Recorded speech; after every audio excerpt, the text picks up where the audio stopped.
우리 6절 말씀 한번 다시 봉독해 보겠습니다. 시작. 우리가 아직 연약할 때에 기약대로 그리스도께서 경건하지 않은 자를 위하여 죽으셨도다. 아멘. 예수님이 언제 우리를 위하여 죽으셨는가? 우리가 아직 연약할 때, 우리가 경건하지 않을 때 우리를 위하여 죽으셨다. 그렇게 말씀을 하고 있습니다. 우리 8절 말씀도 한번 봉독해 보겠습니다. 시작. 우리가 아직 죄인 되었을 때에 그리스도께서 우리를 위하여 죽으심으로 하나님께서 우리에 대한 자기의 사랑을 확증하셨느니라. 아멘. 하나님이 언제 우리를 향한 사랑을 확증하셨는가? 내가 의로워졌을 때가 아니죠. 내가 아직 죄인이었을 때 우리를 향하신 하나님의 사랑을 확증하셨다라고 말씀하고 있습니다. 우리 10절 말씀도 한번 봉독해 보겠습니다. 시작. 곧 우리가 원수 되었을 때에 그의 아들의 죽으심으로 말미암아 하나님과 화목하게 되었은즉 화목하게 된 자로서는 더욱 그의 살아나심으로 말미암아 구원을 받을 것이니라. 아멘. 하나님이 언제 우리와 화목을 이루셨는가? 하나님과 우리가 원수 되었을 때입니다. 종합해 보면 우리가 아직 연약할 때에, 우리가 경건하지 않을 때에, 우리가 아직 죄인 되었을 때에, 곧 우리가 원수 되었을 때에 하나님께서 우리와 화목하셨고 우리를 향하신 사랑을 확증하셨다라고 말씀을 하고 있습니다. 이 모든 것이 의미하는 것은 무엇인가 하면 우리의 상태를 말합니다. 우리의 상태는 자격이 되지 않는 그때를 말하고 있는 것입니다. 오늘 본문 7절 말씀에도 보면 의인을 위하여 죽는 자가 쉽지 않고 선인을 위하여 용감히 죽는 자가 혹 있거니와 라고 말씀을 하고 있습니다. 간혹 의인을 위하여 선인을 위하여서 목숨을 바치는 경우도 있습니다. 그런데 그것도 쉽지 않다.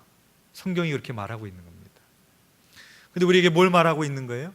의인을 위하여 선인을 위하여서 죽는 것도 쉽지 않은데 하물며 우리가 아직 죄인 되었을 때, 원수 되었을 때, 경건하지 않았을 때 예수님께서 우리를 위하여 십자가에 죽으심으로 하나님의 사랑을 확증하셨다. 그렇게 말씀하고 있는 것입니다. 또한 그것은 우리의 공로가 아니요 하나님께서 구원의 은총으로 우리에게 주어진 것임을 말씀하고 있는 단어가 있습니다. 그것은 무엇인가 하면 말미암아라는 단어입니다. 그래서 9절 말씀에 보시면 우리가 그의 피로 말미암아 의롭다함을 받았으니, 10절 말씀에 그의 아들의 죽으심으로 말미암아 하나님과 화목하게 되었은즉 더 그의 살아나심으로 말미암아 구원을 받을 것이니라. 11절 말씀에 우리 주 예수 그리스도로 말미암아 하나님 안에서 또한 즐거워하느니라 라고 말씀하고 있습니다. 이 말미암아라는 말씀이 우리에게 무엇을 말해주는 거예요? 나의 공로로 주어지지 않았다는 것이죠. 예수 그리스도로 말미암아 나에게 주어졌다는 것입니다. 십자가의 공로로 말미암아 나에게 값없이 거저 주어진 것임을 성경이 우리들에게 말씀을 하고 있는 것입니다. 여러분, 나에게 자격이 되지 않았을 때 나를 향하신 사랑을 확증하셨다는 것이 어떤 의미인지를 아셔야 됩니다. 하나님이 저와 여러분들을 의롭게 여겨주셨어요. 그런데 여러분, 날마다 지금 의롭게 살아가고 계세요? 그렇지 않으시죠? 우리는 여전히 연약하게 살아가고 있고 여전히 불경건하게 살아가고 있고 여전히 죄짓고 살아가고 있습니다. 목사인 제 자신만 보더라도 하나님 앞에 나와서 기도할 때 저의 기도의 모습을 보면 늘 내 연약한 모습, 하나님 저를 좀 불쌍히 여겨주십시오. 하나님 아직도 제가 이거밖에 안 되는 것 같습니다. 하나님 나를 긍휼하게 좀 여겨주십시오. 제 기도하는 모습을 보면은 늘 그런 기도의 제목들이 있는 것을 보게 되어집니다. 그런데 하나님이 우리에게 소망이 되시는 이유는 무엇인가 하면 우리는 의롭다함을 받았지만 천국에 가는 순간까지 우리는 연약하게 살 것입니다. 우리는 의롭다함을 받았지만 천국에 가는 순간까지 죄 짓고 살 것입니다.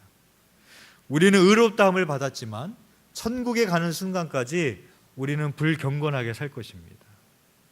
그렇다고 제 말씀이 그렇게 죄의 자리에 계속 머물러도 된다라는 그런 말씀을 드리는 것은 아닙니다. 그 말씀의 의미는 우리는 죄인의 속성을 가진 사람들이기 때문에 의인으로 살아갈 수가 없다라는 거예요. 그래서 우리는 천국에 가는 순간까지 자격이 되지 않습니다. 그런데 자격이 되지 않았을 때 우리를 향하신 사랑을 확증하셨다라는 그 말씀은 어떤 의미인가? 저와 여러분들이 천국에 가는 순간까지 우리는 자격이 되지 않을 거예요. 그런데 우리를 향하신 하나님의 사랑은 영원토록 변함이 없으시겠다라는 겁니다. 그 말씀을 오늘 우리들에게 하고 계시는 거예요. 그래서 이 말씀이 우리들에게 소망이 되는 거예요. 나는 자격이 되지 않지만 영원토록 나를 향하신 하나님의 사랑이 확증되었기 때문에, 변함없으시기 때문에, 그렇기 때문에 내가 소망이 있는 겁니다. 결혼식을 할 때 혼인서약을 합니다. 제가 주례를 보게 되는 경우가 있는데 신랑 신부가 서로 마주보고 이제 손을 잡기도 하고 혼인서약을 합니다. 그 혼인서약을 할 때 신랑 신부의 눈망울 보면요, 얼마나 초롱초롱 빛나는지 모릅니다. 그 신부의 눈은 사슴의 눈처럼 초롱초롱 빛나고 눈물을 글썽이기도 하고, 신랑은 눈물을 글썽이는 신부의 눈물을 닦아주면서 자기가 눈물을 흘리는 신랑도 있고 그렇습니다. 근데 여러분들도 다 하셨지만 신랑 신부가 혼인서약할 때 거짓으로 하는 신랑 신부 있겠어요? 없겠죠. 다 진심으로 하는 거예요. 신랑 신부가 장난으로 혼인서약하는 사람이 있겠어요? 없죠. 다 진심으로 하는 겁니다. 그런데 혼인서약할 때는 그렇게 했는데 우리가 지키지 못하잖아요. 그렇죠? 영원토록 너만 바라본다고 했는데 몇 년이 지나서 또 다른 사람을 바라보고 있고, 그게 인간들의 모습이라는 것입니다. 왜 그러냐? 인간은 변하기 때문에 그렇습니다. 그 약속을 영원토록 지킬 수 있는 능력이 없어요. 근데 하나님이 우리들에게 소망이 되시는 이유는 무엇이냐? 하나님은 신실하셔서 그 영원한 약속을 하나님께서 지키시기 때문에 그렇습니다. 그렇기 때문에 우리들에게 소망이 되어지는 것입니다. 세상에서 그래서 제일 믿을 수 없는 말이 오빠 믿지? 이게 제일 믿을 수 없는 말이래요. 그 오빠 믿지? 그 오빠 믿었다가 여러분들이 지금 이렇게 됐지 않습니까? 그렇죠? 그 오빠 잘못 믿었다가, 그렇죠? 내 평생 이런 험한 꼴을 당할 줄이야 내가. 여러분들이 아셨겠어요, 그렇죠? 우리 결혼을 앞두고 있는 우리 오수원 청년 오늘 오셨는데 신부 잘 들으세요. 오빠 믿으면 안 돼요. 누굴 믿어야 돼요? 하나님을 믿으셔야 돼요. 그래서 신랑 신부가 다 예수님을 믿어야지 서로를 믿으면 안 돼요.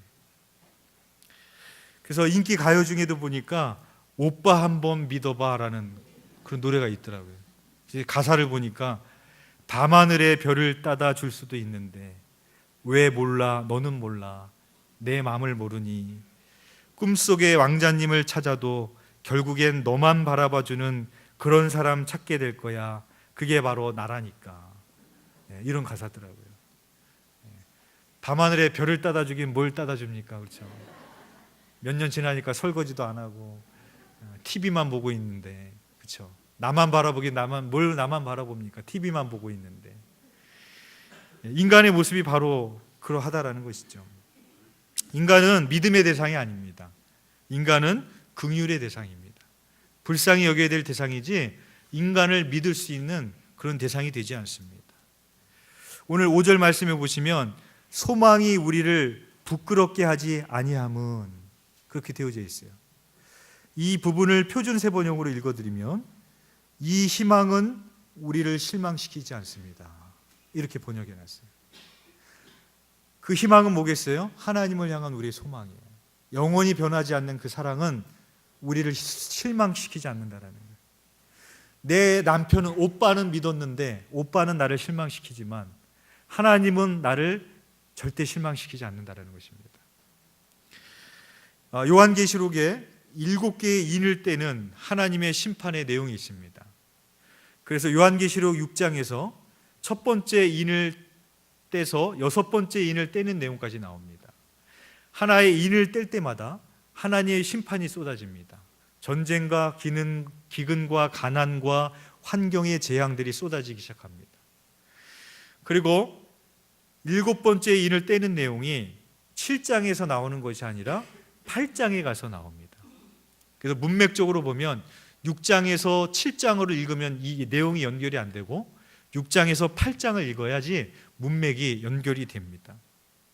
그러니까 요한계시록 7장은 하나의 삽입장 같은 역할을 해놓고 있는 거예요. 그것에는 하나님의 놀라운 그런 계획과 섭리가 담겨져 있어요. 그것이 왜 우리들에게 무엇을 말씀하고 있는가 하면 이 땅에서 환난과 핍박 가운데 고통당하는 성도들에게 소망을 주시기 위함입니다. 우리가 요한계시록을 읽을 때 나하고 관계없는 것처럼 읽을 수 있어요. 근데 여러분 생각해 보십시오. 요한계시록을 쓰고 있는 사도 요한은 지금 밤모섬에 유배되어 있는 상황입니다. 그리고 그 요한계시록을 말씀을 들어야 될 교인들은 로마 황제를 숭배하는 것을 반대해서 원형 경기장에 끌려가기도 하고 지하 무덤으로 숨어 들어가야 되기도 하고 화형을 당하기도 하고 순교를 당해야 되는 그런 삶 가운데 놓여져 있던 것이 요한계시록의 시대적인 배경입니다. 그들에게 무슨 소망이 있겠어요? 그들에게 무슨 미래가 있겠습니까? 그들에게 요한계시록의 말씀을 사도 요한에 의해서 쓰게 하시는데 무엇으로 소망을 주시느냐? 확실한 미래를 보여주시는 거예요. 그래서 요한계시록 7장 15절에서 17절 말씀에 보면 이렇게 기록하고 있습니다. 그러므로 그들이 하나님의 보좌 앞에 있고 또 그의 성전에서 밤낮 하나님을 섬김에 보좌에 앉으시니가 그들 위에 장막을 치시리니 그들이 다시는 줄이지도 아니하며 목마르지도 아니하고 해나 아무 뜨거운 기운에 상하지도 아니하리니 이는 보좌 가운데 계신 어린 양이 그들의 목자가 되사 생명수샘으로 인도하시고 하나님께서 그들의 눈에서 모든 눈물을 씻어주실 것입니다 라는 말씀이 그 7장 가운데 기록되어져 있습니다. 성도들의 미래를, 확실한 미래를 보여주십니다. 성도의 미래는 뭐냐? 하나님의 보좌 앞에 있는 거예요.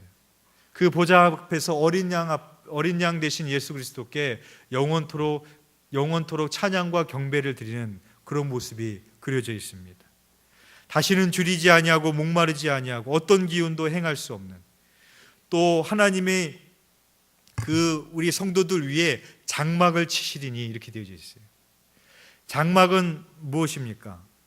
그 장막 안에서는 함께 먹고 마시고 자는 거예요. 하나님께서 이제는 장막을 치시고 내가 너와 영원토록 먹고 마시고 함께 하겠다라고 우리들에게 확실한 미래를 보여주고 계시는 겁니다. 이 말씀은 예수님께서 십자가에 달려 죽으시기 전에도 우리들에게 말씀하신 내용이에요.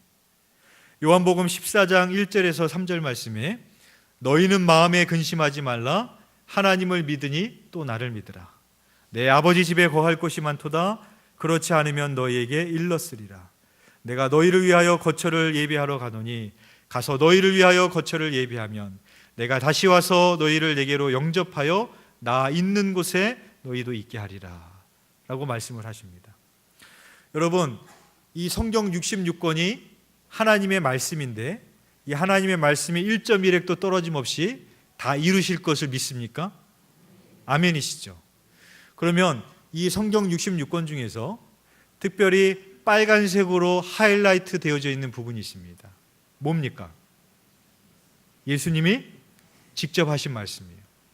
왜 빨간색으로 되어져 있느냐?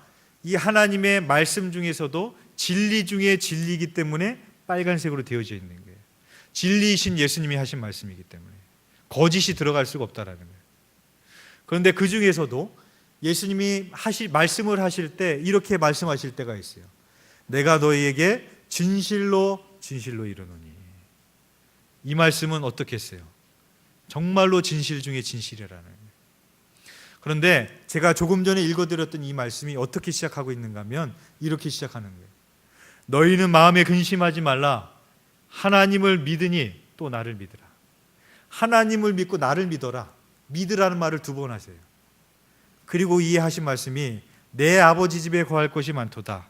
그렇지 않으면 너희에게 일렀으리라. 내가 너희를 위하여 거처를 예비하러 가노니 가서 너희를 위하여 거처를 예비하면 내가 다시 와서 너희를 내게로 영접하여 나 있는 곳에 너희도 있게 하리라. 그렇게 말씀을 하시는 겁니다. 여러분, 예수님이 허투루 있지도 않는 것인데 말씀하셨겠어요? 확실하니까 말씀하시는 거예요. 그것도 그냥 말씀하시는 것이 아니라 하나님을 믿으니 나를 믿어라. 내 아버지 집에 거할 곳이 많은데 내가 다시 와서 거처를 예비하여 내가 다시 와서 내가 너희를 내게로 영접하여서 나 있는 곳에 너희도 있게 하겠다 말씀하고 계시는 거예요. 확실한 미래를 주님이 말씀하셨어요. 요한계시록에서도 성도의 끝을 확실하게 말씀을 하고 있습니다. 저와 여러분들의 확실한 미래가 있습니다. 죽는다라는 겁니다. 확실한 미래입니다. 성경 우리들에게 확실한 미래에 대해서 말하고 있어요. 우리는 한 번 죽는 것은 정해진 것이고 그 후엔 심판이 있다라고 분명히 말씀을 하고 있습니다. 성경의 끝은, 요한계시록의 끝은 마라나타, 주 예수의 오시옵소서. 이 세상이 영원하지 않다라는 거예요. 이 세상의 끝이 반드시 있다라는 겁니다. 성경은 끝이 명확하다라고 말씀을 하고 있어요. 근데 그것이 왜 중요한가 하면은 우리의 끝이 명확하기 때문에 소망이 있는 거예요. 주님의 보좌 가운데 영원토록 주님의 장막 안에서 거하는 것이 명확하기 때문에 이 땅에서 살아가는 동안에 잠시 동안 환난 가운데 거할 수 있지만 그 미래가 확실하기 때문에 우리는 환난 중에도 즐거워할 수 있는 것입니다. 이해하기 쉽게 제가 이렇게 설명을 해드리겠습니다. 2002년도 한일 월드컵이 있었어요. 그렇죠? 그때 우리가 이 한국 사람들이 얼마나 열광해서 응원했습니까? 특별히 이태리하고 스페인전 할 때 얼마나 가슴 졸이면서 경기를 봤어요. 저도 어느 교회에 가서 스크린을 보면서 응원을 했는데 1대0으로 지고 있는데 그렇게 끝날 줄 알았어요. 지겠지 설마. 그러다가 안정환이 아니죠. 설기현이 맞나요? 동점골을 넣더라고요. 그 동점골을 넣는데 그때 정말로 이 심장이 멎는 것 같더라고요. 그리고 마지막에 안정환이 0점골을 넣는데 정말로 이 심장이 멈춰버릴 것 같은 그런 경험을 했습니다. 아마 대한민국 사람이라면 다 경험했을 거예요. 지금도 가끔가다 그때의 장면들이 TV에 나오면 여전히 감동스럽습니다. 그런데 지금 볼 때 제가 그렇게 보겠어요? 막 심장이 멈출 것처럼 막 그러면서 제가 보겠어요? 그렇게 안 보죠? 담담하게 보고 코 후비면서 봅니다. 왜 그럴 수 있어요? 결과를 아니까. 이게 중요한 거예요. 성경이 우리에게 소망이 되는 이유는, 하나님이 우리에게 소망이 되는 이유는 확실한 미래를 보여주시는 거예요. 요한계시록에서 성도들의 끝이 뭔지를 확실하게 보여주시는 거예요. 그렇기 때문에 우리는 이 땅에서 잠시 잠깐 사는 동안에 순교할 수도 있고 환난과 박해 가운데 있을지라도 우리의 끝은 명확한 것입니다. 예수님께서 승리하신 것처럼 우리도 승리한다라는 것입니다. 그렇기 때문에 이 말씀이 우리들에게 소망이 되어지는 것입니다. 하나님의 사랑이 영원토록 천국에 가는 순간까지 너희를 향한 사랑이 영원토록 변함이 없다. 그 사랑은 신실하셔서 한 번도 변하신 적이 없고 너희들의 자격이 어떻게 되건 어떤 상황 가운데 있을지라도 변하지 않는다라는 미래가 우리들에게 확실하게 놓여져 있는 것입니다. 그렇기 때문에 우리에게 소망이 되어지는 것입니다. 바라기는 우리가 아직 죄인 되었을 때 하나님께서 우리를 향하신 사랑을 확증하셨습니다. 그 사랑이 저와 여러분들에게 영원한 소망이 되셔서 이 세상 끝날까지 주님처럼 여러분들도 저 영원한 장막에 거하는 순간까지 승리하시기를 주님의 이름으로 축원드리겠습니다. 이 시간에 우리 좀 함께 찬양하고 기도하며 나아갔으면 좋겠습니다. 우리 찬송가 620장 1절과 3절 이 시간 함께 고백하고